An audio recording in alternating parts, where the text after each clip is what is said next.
Miami. Miami. Estamos aquí. Quiero que des clases de tenis a mi preciosa hija Jasmine. Winners. Winners. ¿Sabéis inglés? Pues, ¿qué quiere que le diga? ¿Qué sois, de la pública o qué? Advertidos quedan ustedes. No les vaya a entrar dolor de jaqueca cuando ahora llegue el jeque. ¡Qué pavos! ¡El califa de Dubái! Eso es de low cost, tío, de low cost. Os quieren penetrar, analizaros. Termino en Miami y estoy aquí con vosotros, ¿vale?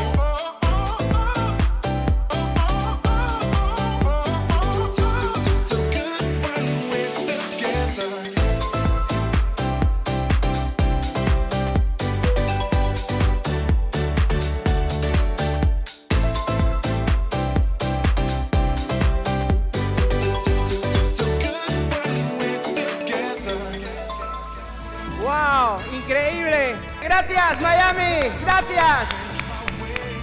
Un momento. ¿Qué sois de pueblo o qué?